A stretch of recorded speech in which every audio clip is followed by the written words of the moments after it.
कहानी लिखते वक्त हम भले ही एक थोड़ा सा वातावरण बना लेते हैं, थोड़ी कल्पना आ जाती है उसमें, लेकिन इस कहानी के ये दो जो पात्र है वो बिल्कुल सच पात्र है, जीवन में मिले हुए पात्र हैं। तो उसमें ये फीडबैक देने वाले पात्र है, और फीडबैक जीवन में बहुत ही जरूरी होता है। जब भी हम निराश होते हैं, उदास होते हैं, फ्रस्ट्रेटेड हो जाते हैं, कभी कभी लगता है कि ये सब बेकार की बात है, क्यों इतना सिर पिटा रहे हैं, झंझट कर रहे हैं।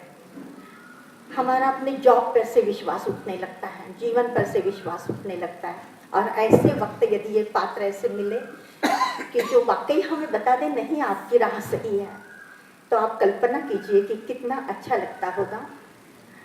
ये जो दो पात्र मुझे मिले वो ऐसे ही समय पे मिले कि जब मुझे अपने प्रोफेशन से ही विश्वास उठने लगा था, सब बेकार की बात है, कोई टीचर आदर्श समाज विमाज नहीं बना, तो समाज को जरूरत ही नहीं होती टीचर की। प्रोफेशन है, पैसे कमाना है और दूर जाओ, अपना भला करना है तो करो। ऐसे फ्रस्ट्रेटेड, ऐसा वो कालखंड था मेरा। मैं यूनिवर्सिटी में एमए पढ़ाने के लिए जाती थी, और उस वक्त मेरे पास कार वगैरह कुछ नहीं थी, बस से जाती थी, बस से आती थी। तो यूनिवर्सिटी का जो मेन स्टॉप है वहाँ मैं खड़ी थी बस की राह देखते हुए, और जिस नंबर की बस मुझे चाहिए थी वो एक एक घंटे के बाद बस आती है। आज भी वो बस है, पूना यूनिवर्सिटी से भारतीय विद्यापीठ जाने वाली वो 25 नंबर और 27 नंबर की बस। 3:30 बजे का समय था, और उस बस स्टॉप पे सारी बसेस जा चुकी थी, एक लड़की सिर्फ खड़ी थी, और बड़ी बेचैन लड़की थी। तो उसकी हलचल से लग रहा था कि ये बहुत राह देख के थक गई है। जैसे ही मैं बस स्टॉप पे आई, 2 मिनट उसने मुझे झांका इधर उधर, और फिर आई बात करने के लिए। कहाँ जाना है आपको? मैंने कहा एसपी कॉलेज। किस नंबर की बस से? कहा 25 नंबर। हाँ, मुझे भी वही बस चाहिए, लेकिन ये कमबख्त तो बस आ ही नहीं रही है। मैंने कहा वो नहीं आएगी, वो 4 बजे आएगी बस। बोली इतने, मैं 1 घंटे से यहाँ खड़ी हूँ। मैंने कहा 5 मिनट के लिए बस आपकी मिस हो गई होगी, रुकिए।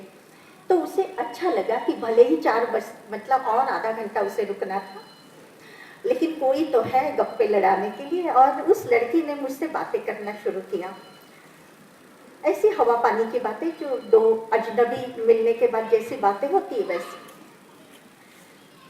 बस आई, हम बस में चढ़े, खाली बस थी, 10-12 लोग। एक सीट पर मैं बैठ गई, दूसरी सीट पर वो बैठ गई। 2 मिनट के बाद वो उठ के मेरे पास आई बैठने के लिए। कितना टिकट होता है, क्या होता है? मुझे भी एसपी कॉलेज के स्टॉप पे उतरना है। मैंने कहा ठीक है, मैं बता दूंगी। बोली मैं आपसे बातें करने के लिए आई हूँ, आपको एतराज तो नहीं है? मैंने कहा नहीं, एतराज क्या हो सकता है, अच्छा कटेगा सफर।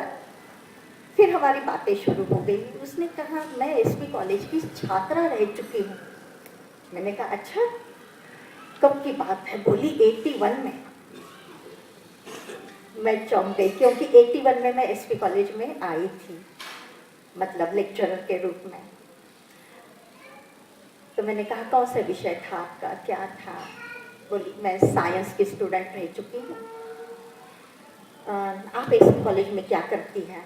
मैंने कहा कि मैं वहाँ पढ़ाती हूँ। पढ़ाती हूँ कहते ही उसने पूछना शुरू किया कितने साल हो गए, क्या हो गए। लंबी बातचीत हमारी चली। फिर उसने कहा कौन सा विषय पढ़ाती है आप? मैंने कहा हिंदी। 11वीं 12वीं में मेरा हिंदी विषय था, तो एक मैडम हमें पढ़ाती थी, आपको मालूम होगा। मैंने कहा शायद आप वर्णन कीजिए उनका, क्या नाम था? बोली नाम तो मैं भूल गई। फिर उसने मेरा वर्णन करना शुरू किया, उस वक्त का, उस वक्त की मैं। बोली वो मैडम ऐसी थी, और उनकी एक बात हम विद्यार्थी कभी नहीं भूलते। हमारी बैच पास आउट हो गई, उसके बाद हम शादी हो गई किसी की, कोई नौकरी में गया, ये हो गया। फिर अभी 10-12 सालों से हमने एक सिलसिला शुरू किया है कि जितने लोगों के पते मिले, हम एक बार साल में मिलते हैं पूना में। और फिर हमारी गप्पे चलती है। ये अभी आजकल पूना में भी बहुत सारे लोग हैं हमारी बैच के। और फिर गप्पे चलती रहती है, बातें निकलती हैं। हम एसपी कॉलेज में घूमने के लिए भी जाते हैं, अपनी क्लास में जाते हैं, बेंच पे बैठते हैं, सभी प्रोफेसर हमको याद करते हैं। लेकिन वो जो हिंदी की मैडम थी उन्हें भी याद करते हैं, और उनकी एक बात याद करते हैं और पहले हंसते हैं और फिर गंभीर हो जाते हैं। मेरी उत्सुकता बिल्कुल बढ़ गई, क्योंकि वो जो वर्णन कर रही थी वो बिल्कुल मेरा ही वर्णन था। और इतने सालों के बाद मैं से मिल रही थी उस वक्त की मैं। और उसने जो वर्णन किया, 2 लंबी चोटियाँ, सामने चोटियाँ होती थी, नई नई आई थी, हमारे जैसी दिखती थी वो मैडम। और एक निबंध पढ़ा रही थी हमें, बात कौन सी याद आती है उसे या उन लोगों को? एक निबंध पढ़ा रही थी और उस निबंध में वर्णन था कि विदेशों में स्त्रियां कितनी आगे बढ़ चुकी हैं और हवाई जहाज भी चला रही है, रशिया में प्रगति ऐसी की है, ऐसा वो निबंध में पूरा। तो वो निबंध था और वो मैडम पढ़ा रही थी और अचानक उन्होंने कमेंट किया। वो कमेंट आज तक हम भूले नहीं। मैंने कहा कौन सा कमेंट किया था? मुझे भी वो याद आने लगा, वो कमेंट भी मुझे याद आया।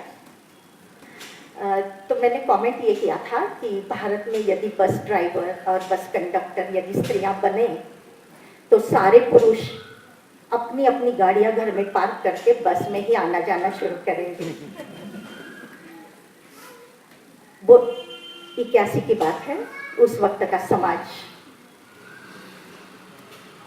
और उस वक्त वो सारा क्लास बहुत खिलखिला के हंसा था। वो हंसी भी मुझे याद आने लगी। एसपी कॉलेज का 28 नंबर का क्लासरूम, 3:45 का लेक्चर, और उसमें चली हुई ये बातचीत। और मुझे बड़ी जोर की हंसी आई। वो चौंक गई। उसने कहा आप क्यों हंसी इतनी जल्दी और इतनी जोर से? मैंने कहा आज आप क्यों हंस रही? बोली आज हम हंसते नहीं हैं, आज हम उदास हो जाते हैं इस कमेंट से, क्योंकि बात बिल्कुल सही है। कितनी भी प्रगति कीजिए, कितना भी कीजिए, लेकिन इनसिक्योर तो है ही। उस वक्त हम 12वीं की छात्राएं थे, हमें पता नहीं चला, हमको लगा कि एक बहुत बड़ा अच्छा कमेंट है, लेकिन उसमें जो छिपा हुआ दर्द था वो हमें आज पता चल रहा है। क्योंकि वही अनवांटेड धक्के, वही अनवांटेड नजरें जो सहनी पड़ती है, वो सारा दर्द आपकी उस एक कमेंट में था। फिर सन्नाटा छाया हम दोनों के बीच। फिर मैंने कहा तुम उस टीचर से मिलना चाहोगी? हाँ आप जानती है। मैंने कहा हाँ जानती हूँ। फिर मैंने कहा मैं ही हूँ। उसने मुझे देखना शुरू किया, कोई निशान परिचय के नहीं मिल रहे। मैंने कहा तुम्हारी उम्र कितनी बढ़ गई तो मेरी नहीं बढ़ेगी क्या? अब वो लंबे बाल और वो सारा वर्णन आज तुम्हें दिखाई देगा क्या यहाँ?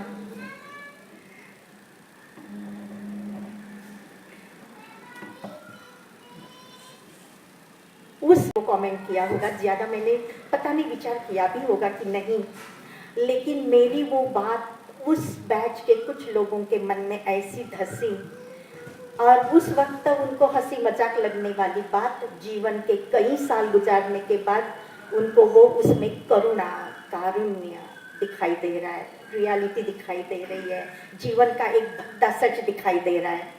ये फीडबैक था मेरे लिए कि क्लासरूम में जो हम पढ़ाते रहते हैं, यदि हम किताबों के परे जाके कुछ पढ़ाएं उनको या किताबों को जीवन के साथ जोड़ के दिखाएं, तो वो टीचर कभी नहीं भूलता विद्यार्थियों के मन से। जैसे मैं आज भूपटकर जी को नहीं भूली हूँ, बांदुड़ेकर जी को नहीं भूली हूँ, दीक्षित सर को नहीं भूली, क्योंकि उन्होंने क्या किया था। तो इस तरह से सारा किताबों का ज्ञान उन्होंने जीवन से कहीं ना कहीं जोड़ के दिखाया था। ये मेरे लिए बहुत बड़ी, तो शायद चल ही चुकी हूँ। और इसी कहानी का दूसरा पात्र है एक पुलिस इंस्पेक्टर, आरटीओ का। मैंने ड्राइविंग सीखी और लाइसेंस निकालने के लिए गई थी, कार का लाइसेंस। और आपको मालूम है कि लाइसेंस यदि आराम से मिलना है तो आप किसी ट्रेनिंग स्कूल के जरिए जाइए, कितनी भी गलतियां करें तो लाइसेंस मिलता ही है। तो मैंने भी वो तरीका अपनाया था और वहाँ गई थी। और फिर आरटीओ, आपको मालूम है वो एयरपोर्ट रोड पे वो सारा काफिला चलता रहता है, तो ऐसे करते करते हमारी कार में वो इंस्पेक्टर आके बैठा। 4 लोग हम थे, तीनों का, दोनों का उसने वो लिया। फिर मेरी बारी आई, मैं गई ड्राइवर की सीट पे बैठी, फॉर्म उसके हाथ में थमा दिया और बताया गया था कि अंक यदि कट नहीं है तो पूरा आईना एडजस्ट करो, पेंट करो, ये करो, फिर गाड़ी स्टार्ट करो। तो मैं वो आईना एडजस्ट कर रही थी, इधर का आईना, उधर का आईना, बेल्ट लगा रही थी और वो इंस्पेक्टर घूर घूर के मुझे देख रहा था। वो क्योंकि पुराना मेरा 2 व्हीलर का लाइसेंस उस पे था, बहुत पुराना, और वो मुझे पूछ रहा था